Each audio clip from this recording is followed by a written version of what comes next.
the actual character of Django in the movie Django is not a slave as he is in your movie. He's a kind of mercenary played by Franco Nero. Talk about your Django vis-a-vis that Django. Well, it's also got to be noted that when the movie Django came out, it pushed spaghetti westerns from further away from the Leone way. Because if you looked at the Leone films, even though they really seemed radical at the time, they're actually very much just a more operatic version of the Hollywood Western. You could tell that he really loved the Hollywood Western, and so there's a more operatic, more ritualized version of the kind of westerns that were done in Hollywood. Corbucci took it to a much more violent area, into much more surrealism was involved, and more, frankly, depravity of the characters, especially the bad guys. In a Corbucci Western, the bad guys really are the most important characters in any of his westerns, because all the other archetypes in the film can't serve their function except in relation to the villain.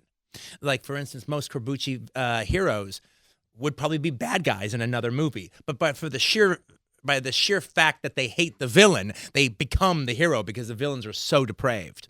And in the case of Django, this movie became such a sensation. It took spaghetti westerns to a different place, a much more violent place, a much rougher, more brutal, and even more surreal type of the West. And just as an example of how violent the movie was at the time, it was banned in England up until the 90s.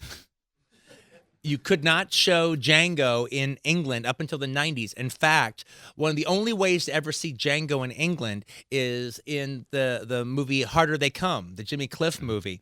Jimmy Cliff goes to a theater and watches Django, and you see him in the theater watching Django, and you see a bit of Django on the screen. And they play a whole mirror aspect of Jimmy Cliff is like Django. He's the outlaw on the run. And that was the only time you could ever see Django on the screens of England, is if you went and saw the little clip of it that was in The Harder They Come. But the thing is, Django was so popular that about 40 films exist that are basically non-related rip-off sequels to Django. And rarely do they actually try to make it the same character. Only a couple of them have ever tried to do that. It's just a character named Django. Sometimes the movies don't even have a character named Django in it. They just put Django in the title because that's what spaghetti western people would want to see. Not to mention, anytime a Franco Nero movie, who was the star of Django, and particularly played in Germany, it was always called Django something. Didn't matter what it was. All right, if he's doing a modern day cop film in the 70s, it was Django the Cop.